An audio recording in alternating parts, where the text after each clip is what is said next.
This one's pretty cool here. Look at this one. This is the Jade Python spinning rod. So far, the Orochi X10s that I have not had in the water yet, that I'm hoping to change very soon here, the spinning rods to me feel really, really, really nice. This one in particular, this is the Jade Python. Badass name, and it's a badass rod. The aesthetics are really pretty on it. This is that organic fiber material that's new to Megabass. Feels pretty incredible. I think it's new to everybody, to be honest with you.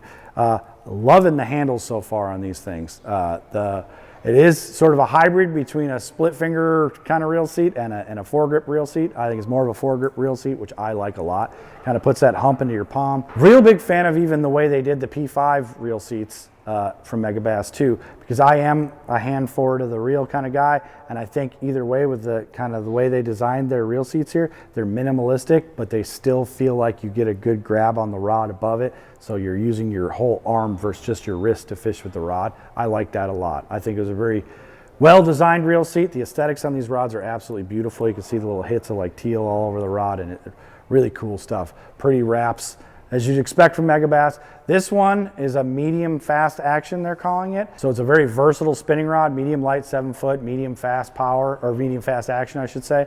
Gonna go bend this one on the wall and give it a weight and see how much, give it a weigh and see how much this thing weighs. Let's check out the Jade Python from Megabass.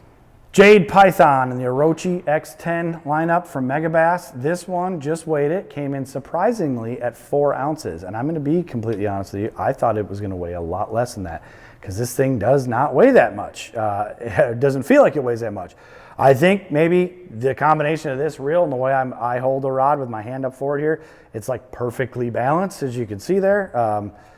It feels really alive and light. So to be completely honest with you, I'm surprised that it weighs that much. These blanks are that organic fiber. They do feel really alive. And I'm gonna be honest with the action so far too. There we go. Let's do even a hook. So let me tighten up the drag here a little bit even. All right, so almost dead on right. All right, so this is what I would want to call medium fast action, right?